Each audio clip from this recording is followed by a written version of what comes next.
Code white, 2 southeast. Code white, 2 southeast. Hey, I'm Stephanie, your host. I spent a year and a half collecting hospital bracelets and Grippy Socks like it's a hobby. Welcome to Grippy Sock Talk, where I read the funniest psych word stories and memes. Because if you're gonna lose your mind, you might as well laugh about it. You're not alone, and here, nothing is off limits.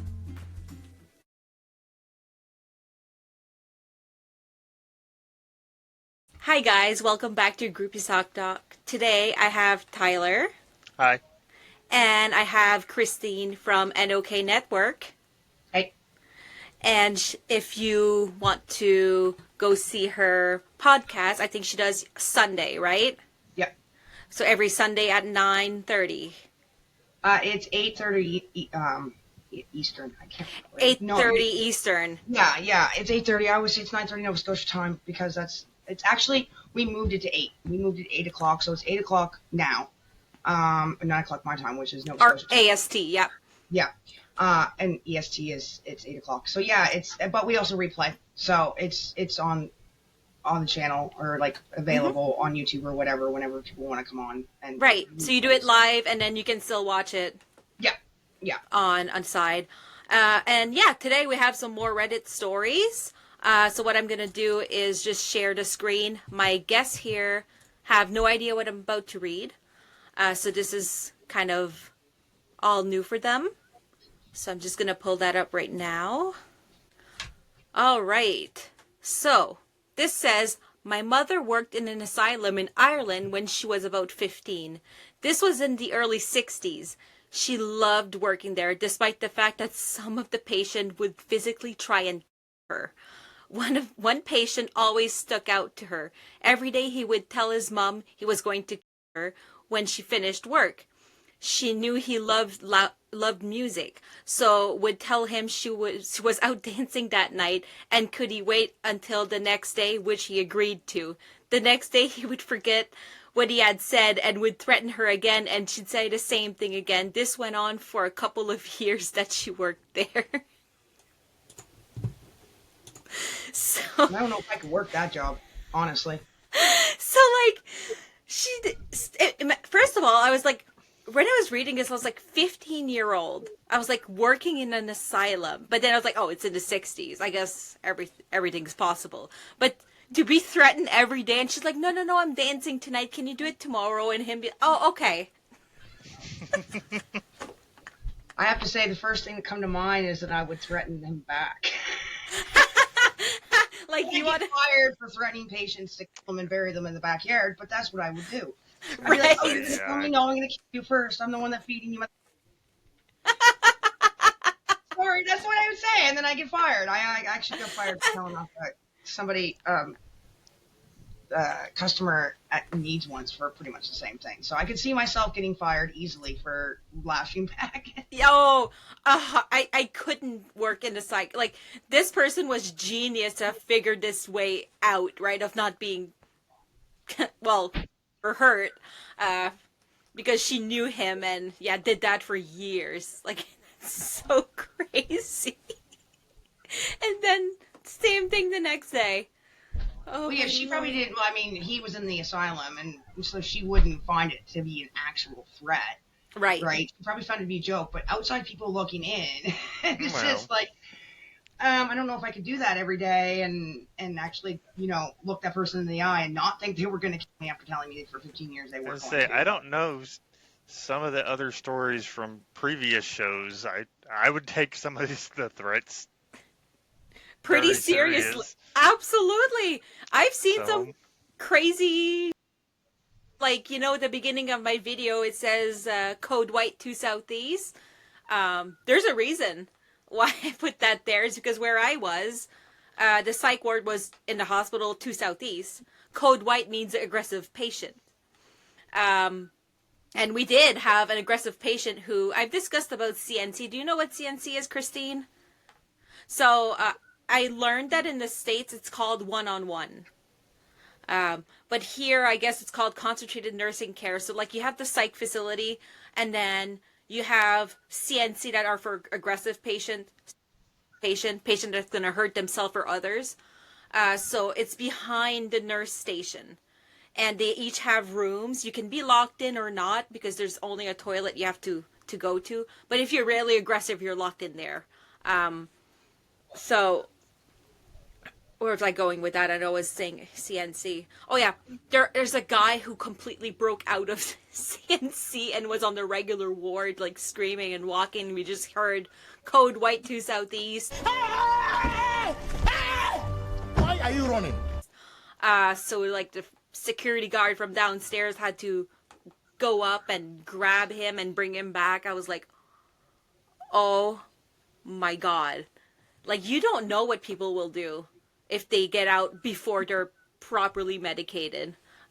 This particular guy was refusing meds, but at some point they injected him with Abilify, which is a type of antipsychotic, and it lasts for like 30 days. So he was good for 30 days after.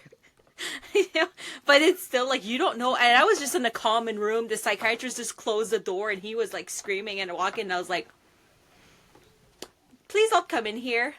Please. Well, like the story just, like, it makes me think he, on top of being in the psych ward for whatever he was in there for, he must have very much so had short-term memory loss, or whatever they were giving him made him have so. Absolutely. It has not to be able to remember it the next day even. Yeah, but he remembers that he likes music. Yeah, so that's kind of weird. Yeah, he remembers that, but he wouldn't remember That might have remembered it and just forget it, right? I think that a lot of them like remember things but don't say they remember things. So it could have been he could have remembered it but just saying he didn't, or pretending like he didn't. Exactly. Want to admit, like, it could even be a multiple personality thing where it was a multiple personality coming out. So maybe he didn't remember it because it was a certain personality saying that to her every day. It's really hard to say when somebody's brain's broken what they remember and what they don't. Right, and this is one thing about this channel that I've noticed, and even probably you being on it for the third time, Tyler, is we want more information. Like, we get this little, box just a story, snippet. and we're like, but what about this? What about this? And we're trying to make sense of it. So that's like an annoying part, that we can't talk directly to who experienced this because we have so many questions every time. But anyway, so the next story I have is kind of like in 2 parts. I'm going to share the screen twice. And I think you guys are really going to like it because it was like a response to the first screen that I'm going to share with you. All right, so it starts at the very top. Most of the staff needs sectioning. And then someone says, I don't know why they said I've worked in a psychiatric unit, both inpatient and emergency, for about 7 years, and in a hospital setting for 16. This statement is 100% true. It's like the setting attracts the same people, both patients and staff. That being said, most of the people that work in a hospital setting are generally up. You can do what those people do and come out. You can't do, I'm sorry. They said can, but you can't do what those people do and come out as a normal person. It's possible. This was really hard to read. Holy shit.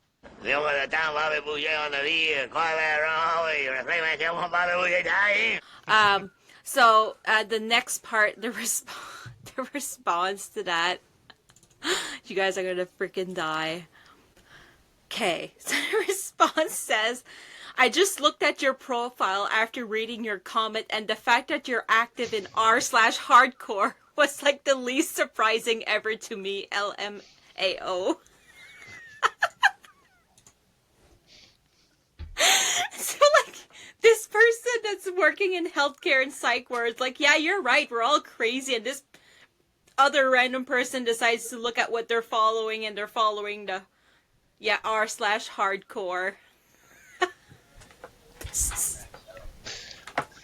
Yeah. Like, that reminds me of episode 1 when you had Steven and crew on there, like, because of the story of the ex-teacher that would go to her students' houses and, like, get onto them about bad grades. And then she was working in a psych ward, and crew was like, she needs to be in the psych ward. Like, But she is. I have to say, this Reddit story here sums that up perfectly. It does. And I'm like, do I even explain what r/hardcore is? 'Cause I don't really want to. People can Google it if they really want to and find out for themselves. I was just What's saying, on that thread? viewers can look that up on their own if they Just so Google it. want. It's not You safe can to- look it up, but I'm not responsible for what you find, guys. I'm absolutely not. But that's kind of hilarious that this person was just like, yeah, I decided to look at what you're following, and that's one of them. Not surprised one bit. And I did have a lot of nurse tell me when I was in that they were like, I'm on the same medications as you. I just work here. Like, literally Well, I no. have to say there has to be a certain personality that wants to. Like, I can tell you right now, there's absolutely no way I could get into nursing. I couldn't mentally handle dealing with what those people have to deal with on a daily basis. Like, Nope. especially like mine is a little bit of a different example, but it was when I was in NICU with my son, and I was taking such good care of my son. The nurses were like, "Oh, you should get into nursing. Like, you would be a great nurse." And I'm like, "No." Like, I couldn't mentally handle what they had. Like, I was there for my kid, Yeah. but I'm looking around me and I'm seeing, like, thankfully, my son was one of the better cases in NICU. He was getting better every day, but there's kids, like, when I was there was like 3 babies that died. And, like, I'm like, I don't know how you can do this. There's no way I could mentally come into work what you guys do and not go home and drink my face off every night trying to numb, especially in that situation. Because, I mean, a lot of the nurses told me that, I mean, they're seeing the worst of the worst in NICU. So a lot of drug addicted babies, they know that these kids are going home to bad homes. And I'm like, no, I don't know how how they could it's not even worth the money to me for what they mentally have to put themselves through to be in there. Like, you're telling me this, and I'm getting goosebumps because, like, I've seen videos of these poor babies who are addicted, and they shake. They shake, and they have to give them drugs so that they don't withdraw. And like you say, you're kind of required to give them back. If like CPS, or what is it in the States? It's CPS It's or CPS. DHS. Yeah, okay. Like, if they don't get involved, there's nothing you can do. Well, and the Like, nurses said like they know that they're sending kids home to what they do. They said to me there, because they were talking to me about it, they said they keep those babies as long as they physically can. So hopefully they can send them home to be stronger. And that was one of the reasons why they said it to me, because they sent my son home early, and they were like, take that as a huge, like, the nurses know that you're a good mother when they're sending, like, they sent him home at 3 pounds. Or 3 pounds 50, or no, sorry, 4 pounds. He was supposed to go home at 5 or later, but they knew, like, they wanted me to go home before Christmas. So they were just saying, like, that's what they do, is if your baby's going home early, take that as a huge, like, compliment from the nurses that they know you're going to be doing a good job. Because if they think that you're going to be a bad mother, they will hold that baby into that hospital as long as they physically can. That's so sad to hear, because they're like making sure the baby is strong enough, because they know if not, they might be neglected. And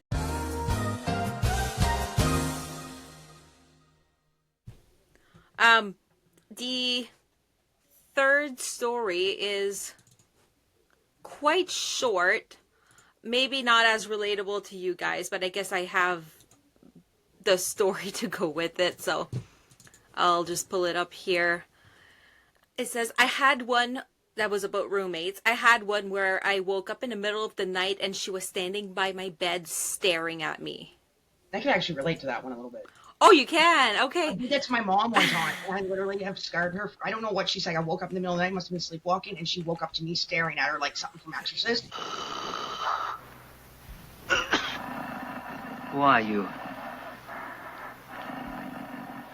To this day, it still freaks her out. It would freak me out too. She still brings it up. She was like, I was into horror movies big time back then too. So she's like, I thought you were going to kill me that night. I didn't know what was going on. You were standing there, I couldn't.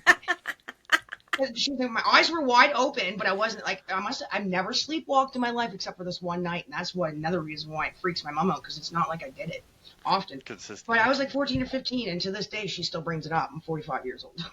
I don't blame her. Holy, imagine if my kid is too young for that now, but he could at one point. I don't know what I'd do. I'd be like, call the priest. I don't know.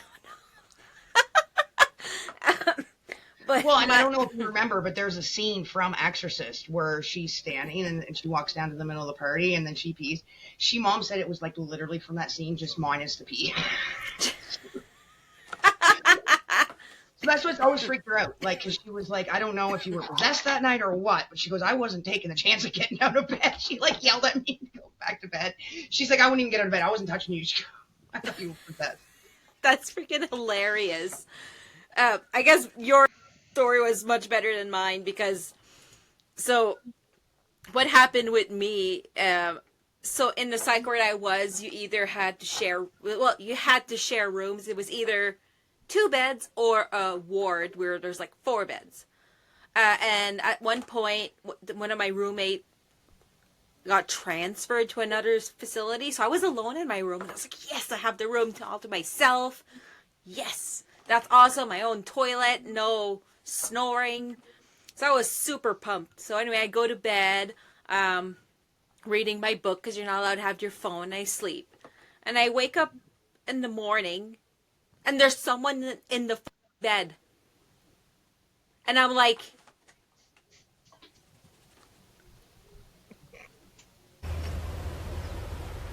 wait a minute. Who are you?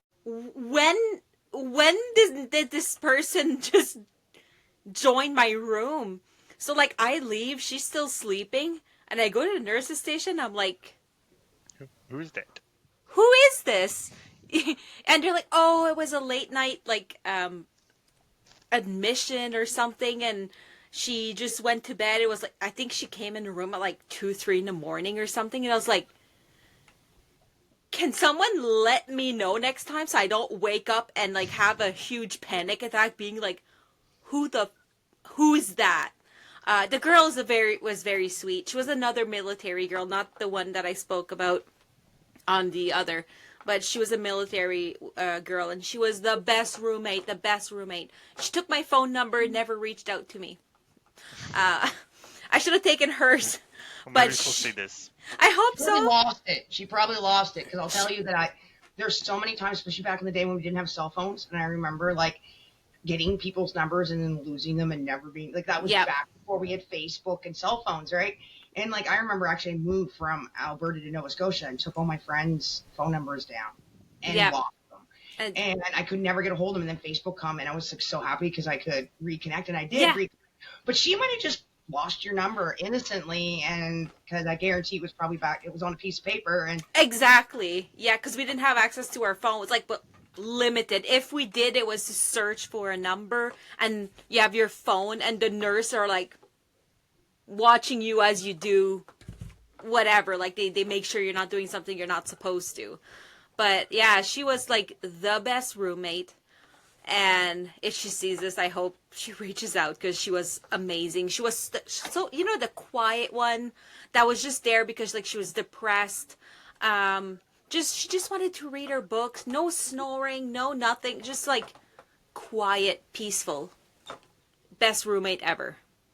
That really dates me because the one time that I told you that I was in the psych ward, which was when I was 16, there was no talk phone because there's no cell phones.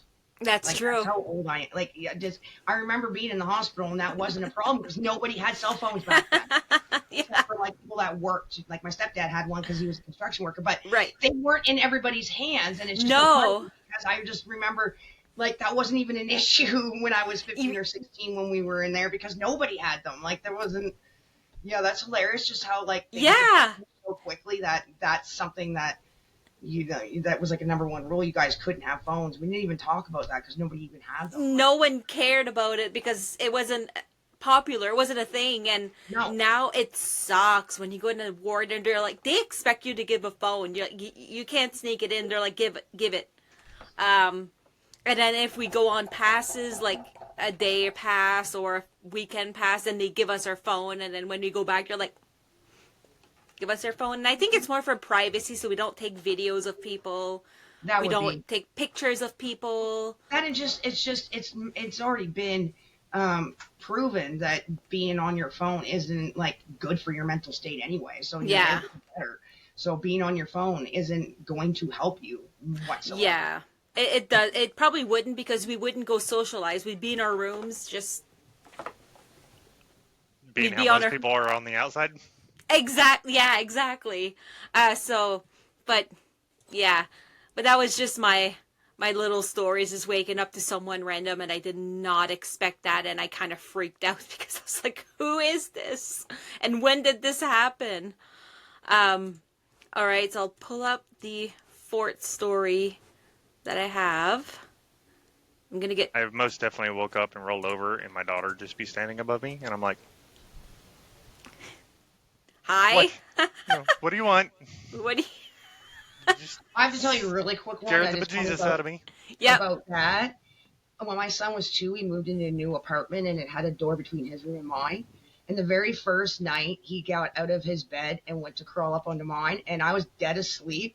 And all I did was I felt something grabbing at me, and I'm in my dead sleep. I pushed my freaking 2-year-old kid off the bed because I didn't know what it was. I just pushed him off. I was like, what the hell? And, and all I hear is, wah! And I'm like, oh my God, I felt like the worst parent ever. No. You just was a high up bed, so like he fell off the bed. You just yeeted your son.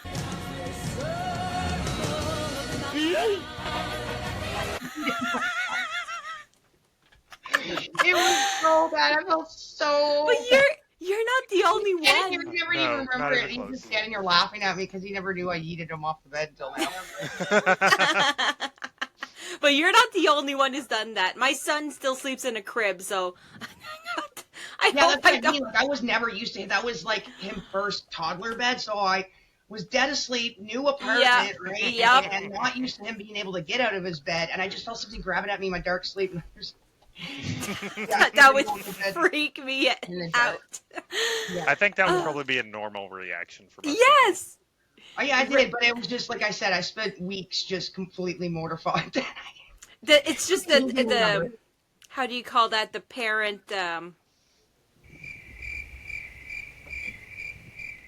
I can't even think of the word. When you're a parent, you're always doubting yourself, or anyway, I can't think of the word. I'm probably in like 15 minutes. I'll think about it and I'll be like, oh, this is what I meant. But people. It works. always. Okay. Oh, yeah, you are. I was constantly doubting yourself, but that was just one moment where I literally felt so guilty for an entire week. That's the word I was looking for. Parent guilt. Jesus. It's literally the word I was looking for. The parent guilt. Like everything you do, you just feel guilty. But when something like that happens, you're like, oh my God, the guilt is so real. Oh yeah. And I was by myself, so nobody was there. So it was just like, yeah, I felt. You're just That- like, I'm sorry. At that point, Oh, you're yeah, ready yeah, to yeah. eat And yourself then, off the bed I for how bad you feel. the night, like, the whole reason why is because it was completely pitch black, so I didn't Mhm. see. And it just felt like grabbing me, right? So after that was nightlight got put on after that every night. We still sleep with the nightlight. So at least now when he like comes and grabs at me in the middle of the night, I won't like throw him out of the room. There's not going to be a yeet again. All right. So I'll pull up the fort story. It's a little longer, but it says, a guy tried to me when I was visiting my brother-in-law. For some reason, the visits were held in a common room, which is the same here. This guy came up to me first day and told me my wife was now his girlfriend and sat like 2 inches from my face the entire visit, staring aggressively, no matter how many times I asked the staff, and they said he was doing nothing wrong. Next visit, he picked me up from behind and tried to throw me through a window into the staff room. The staff helpfully locked themselves in there while I fought a 6'5" schizophrenic man for several minutes. Eventually took like 10 nurses to restrain him. Other patients started freaking out and trashing. Kids visiting were screaming in terror. Absolute horrible place to be in my town, at least. He shouldn't be allowed in the common areas. There's some staff there not paying attention to their jobs very well. Like, first I'd of be all, calling the cops. yeah, I would be. I'd be calling the cops. yes. That 100% sounds like he should be in CNC. Yes, CNC, one-on-one. That person should... And for that person visiting to go tell the nurse, like, he's 2 inches from my face threatening me and telling me that my wife is now his girlfriend. Like, and they're like, oh, he's doing nothing wrong. That's what I'm saying. Staff there was not doing their job very well. And then when he's attacked, they lock themselves behind the nurse station. And I'd be charging them. 100%. And then it would be on your podcast. Oh, yeah. 100% it will be on her podcast. Yeah, it'll be one of the Florida Man stories for sure. Oh, 100. Like, 6'5" schizo man on you, and the nurses are like, we're going to wait for security, but we're safe in here. You're good. You know, do your best. You know, good job. You know. Now, next week, you're going to be on your podcast reading a Reddit story, and it's going to be about somebody that's suing them for this reason. And you're like, I've heard this before. Yeah. I heard the backstory. Where did I hear that backstory from again? Yeah. But yeah, no, it doesn't seem like, first of all, he shouldn't have been in the common areas, obviously. No. Second of all, they should have better, it sounds like the nurses couldn't handle him either. Like, they were scared of him. So, yeah, he shouldn't be around the general public. And exactly. Ridiculous. So, like, solitary confinement / CNC / one-on-one is where he should have been. Are these Canadian or American stories, I'm wondering? No idea. Sometimes we know, like, one of the stories I read was, like, specifically, like, in Texas. But unfortunately, because it's Reddit, I have zero clue. And that's why at the end of the video, I always say, like, if you were part of this, comment. You know, I want to know. I want to know more. I need details. Where, how, what, when. But I don't know about there, but here in my psych, like the psych ward I was in, kids weren't allowed. Kids were not allowed in. If you were below 18, you weren't allowed to visit at all, because you never know what can happen. Although, because I'm not naming the hospital, so it's okay. Because I was in it postpartum, I had some nurse let my husband and my parents and my son come in, because he was like 4 to 5, 6 months when I was in. I was in for 5 weeks the first time. And they let him come in so I can see him. And we had like our own little private room. I thought it was okay, right? No one told me otherwise. I asked and they said, yeah, sure. Come to find out that the head nurse, because I guess there's like nurses, then there's a head nurse, found out that my baby came in and like people got in. My psychiatrist, when I told her that, she's like, don't tell anyone that the baby came in, but it eventually... They got out. Yeah, it got out. Someone found out. Someone was trying to... But now that I look back, I'm like, it wasn't really smart of them to let a 4 or 5 month old in, because someone could have picked up a toaster and threw it. It's a psych ward. You don't know like what's gonna happen. And God forbid something would have happened to my son. Like, they would have been in for allowing it. But I don't blame the nurse who allowed it, because they probably felt bad for me, because I wanted to see him. But I wasn't in the right state of mind to realize the danger. I was kind of putting him in by letting him see me. It happened a couple times that he came in to see me.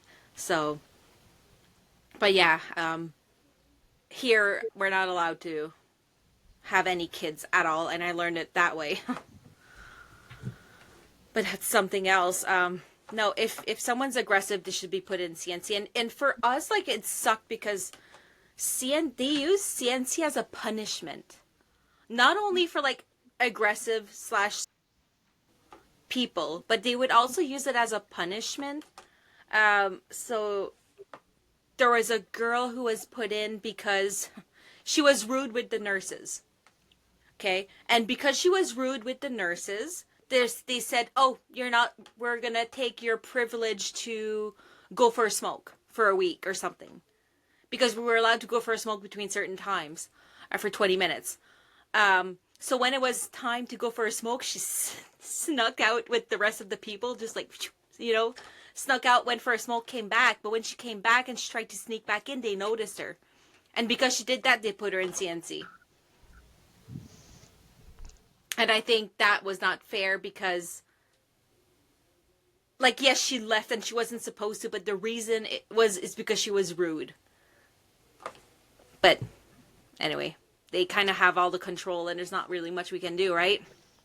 No, and you're not always dealing with people that are using the rules properly. Like, I'm going to outright say that I haven't dealt with... When my grandmother was sick in the hospital, like, there was some freaking rude nurses there. Like, I'm just like, at one time I looked at one nurse and I was like, maybe you should go get another career because you're miserable.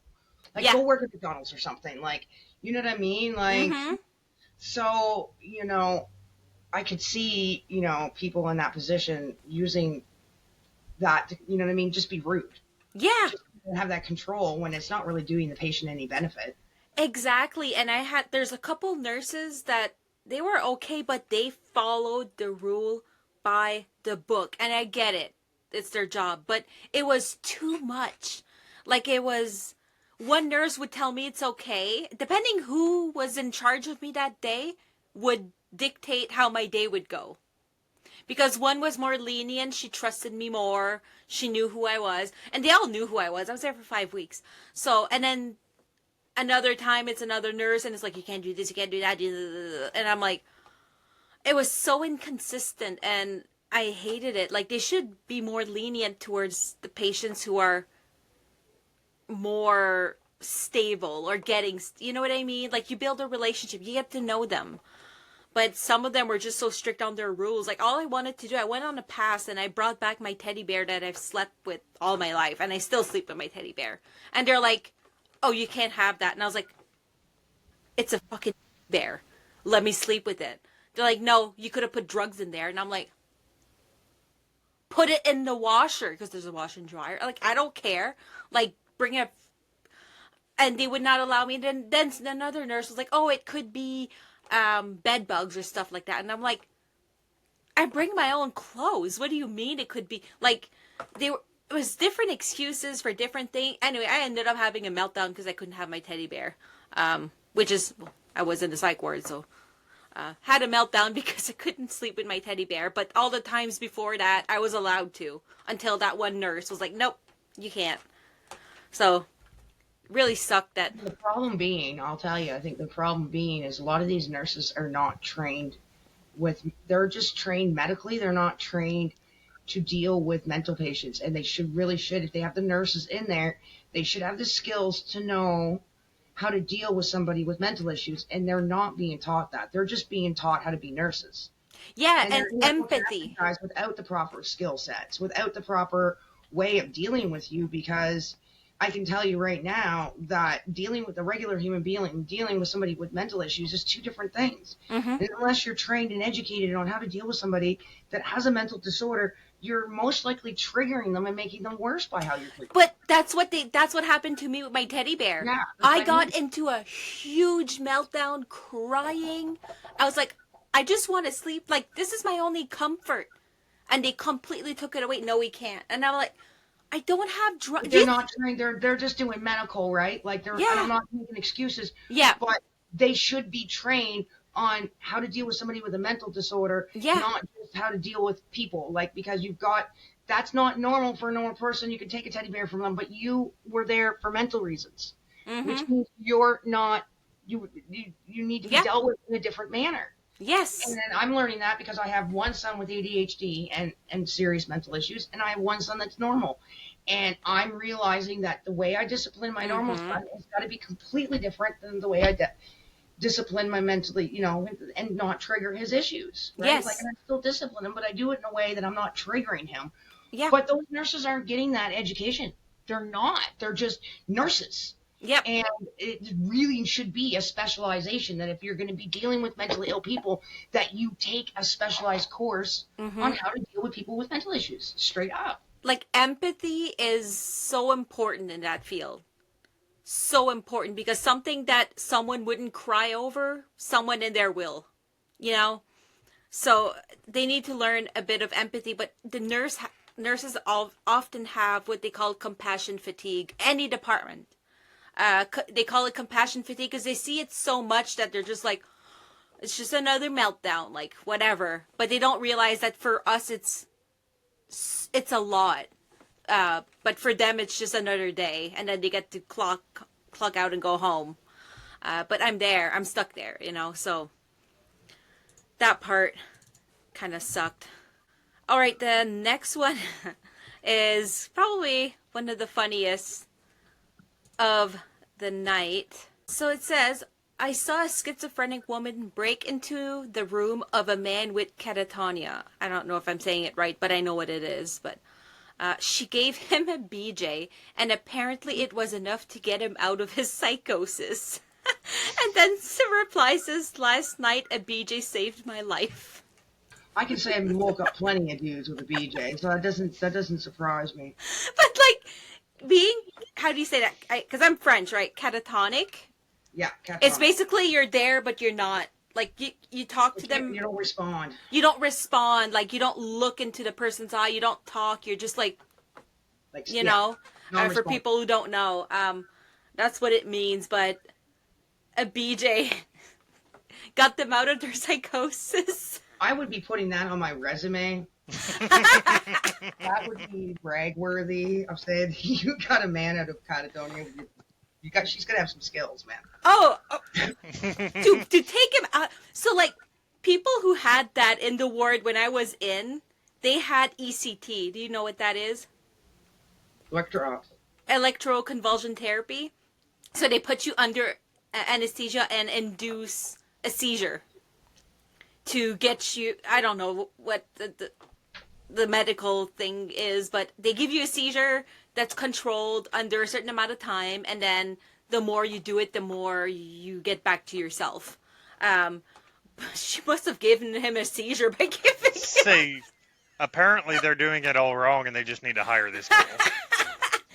I can honestly say I know that I've given guys that I've literally caused them seizures. So I'm saying that it's possible.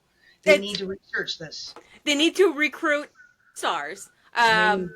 Escorts. Hey, bring them in the psych ward. Maybe they'll bring a couple people back. You don't even need to put them under anesthesia or risk their life. They just need a little. That's it. I would imagine that would solve 3/4 of the world's problems, honestly.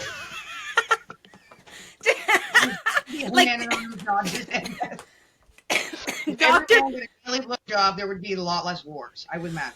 I'm sure they could probably scientifically correlate that. I could just imagine the doctor's note, like once a week for 3 months. Let's make it twice a week. Yeah, you know what? You've had a rough week, twice a week. This is your prescription. Here you go. Just go to a clinic. And get men would be down for it. They didn't have to buy her dinner or nothing. They got. Wait. Have a lineup around the door. There was.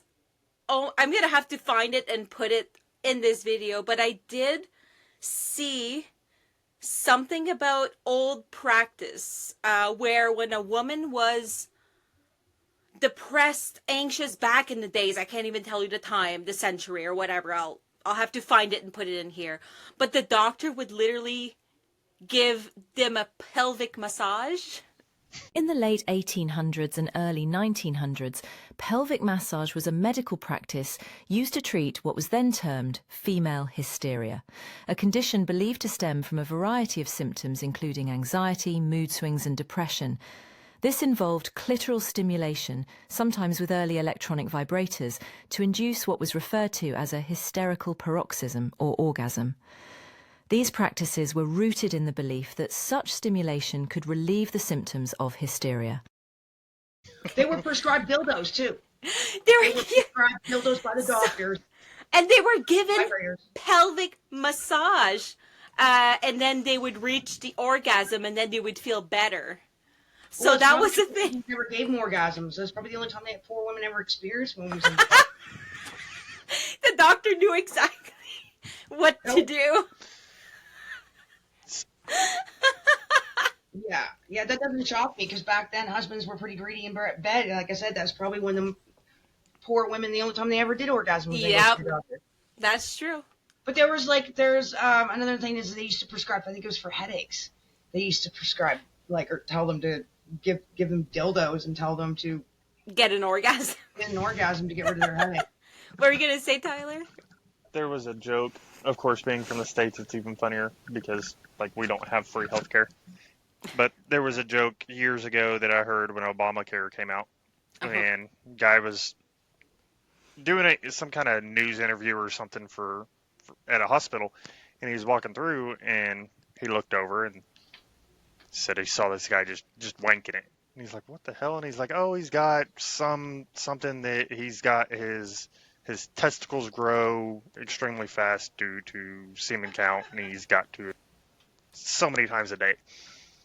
So that's what he's in there doing. And he's like, okay, well, they go up a floor, and the guy's walking over, and he looks over, and there's a nurse just going down on this guy. And he's like, what the hell? And he's like, oh, yeah, he's got the same issues the guy downstairs. He's just got better health care.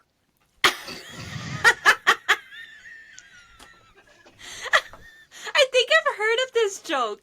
I think I heard this, but that was a good one. So probably a Canadian.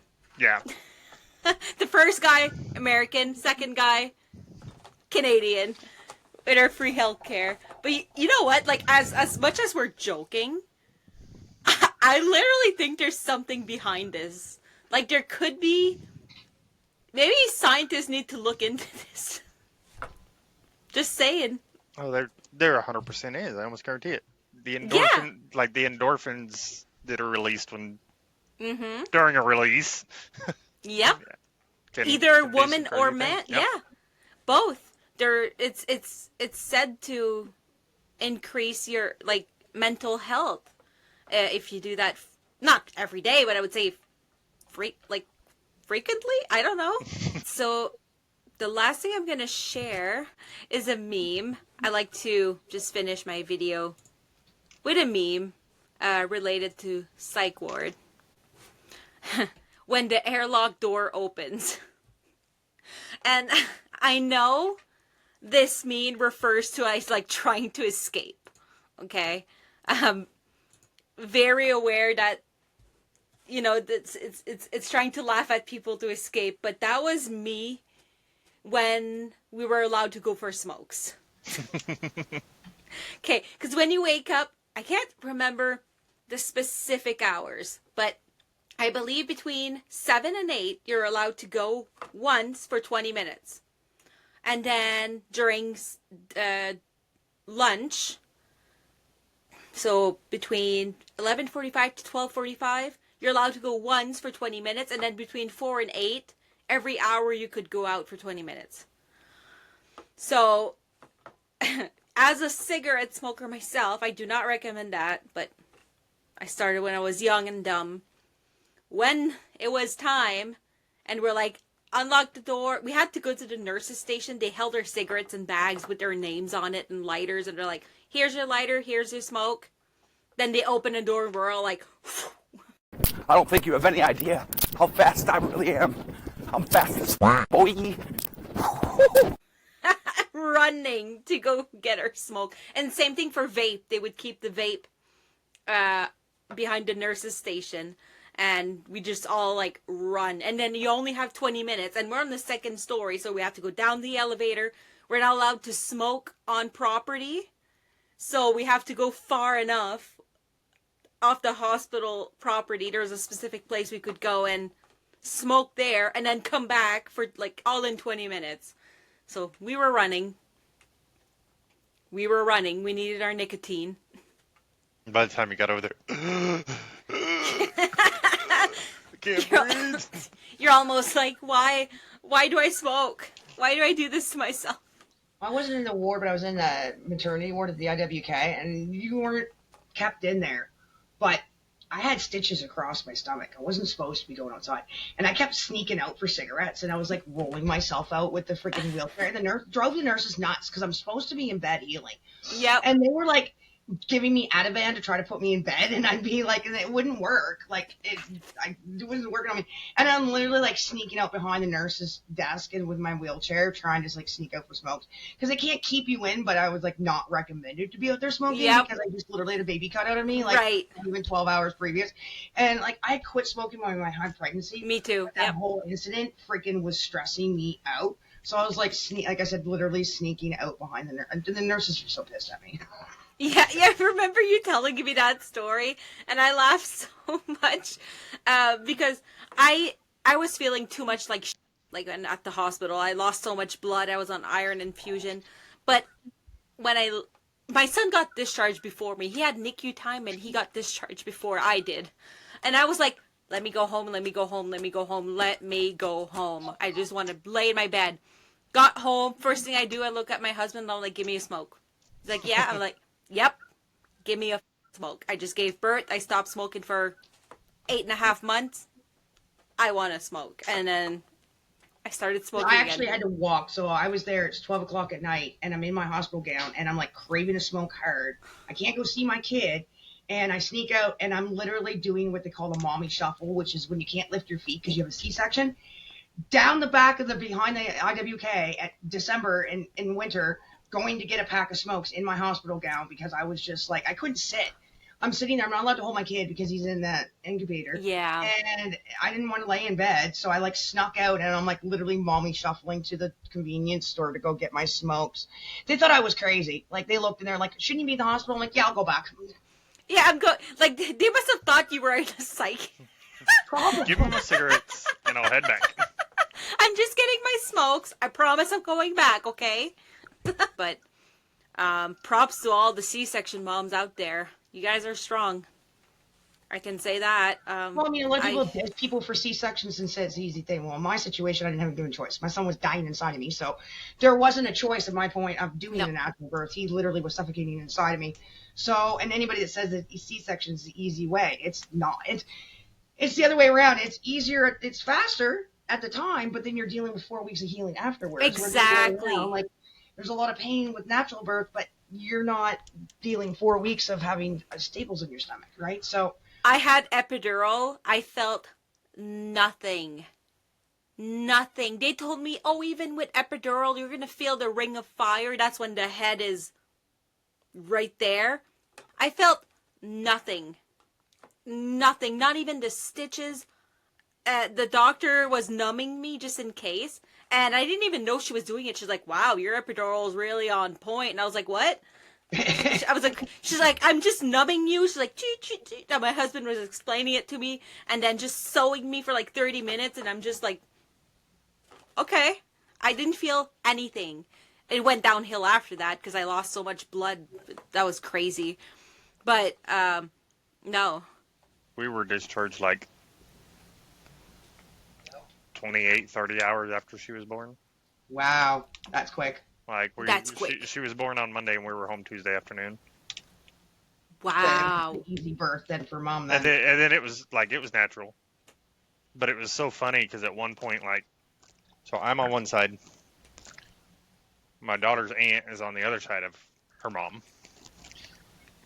She gets to the point of she's crowning, so you can see her hair. Mm-hmm. And then my daughter's mom coughs, so her head goes.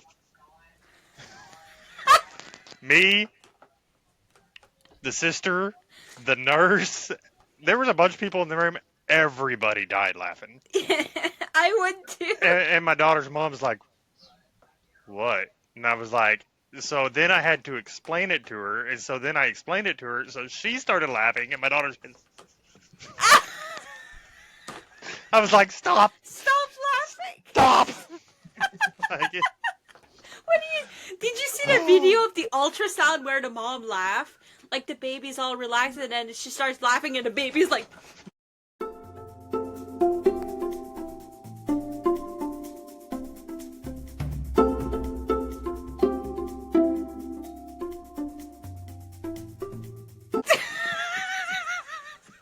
I'm gonna post it here. Or like the Doritos commercials. Have you seen those? The Doritos commercial? Like the dad will be sitting there like eating Doritos and he'll move. During the ultrasound, you see the baby like reaching for the Doritos. So See he that? just goes and moves real fast. And the baby goes shooting out.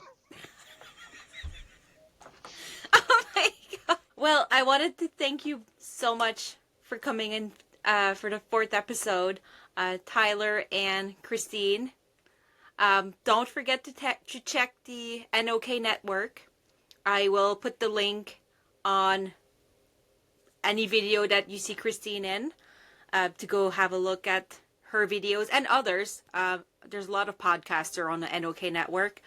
And thank you everyone for joining. If you were part of any of these stories, you want to give us more info, do so. Like, comment, share. If you want to be part of this podcast, comment. I'll reach out to you. If you were ever in a psych ward, worked in one, know someone who's been in a psych ward, or you're just mentally ill and want to have a little fun, just let me know. And, you could appear on the podcast with me. So thank you so much again. See ya.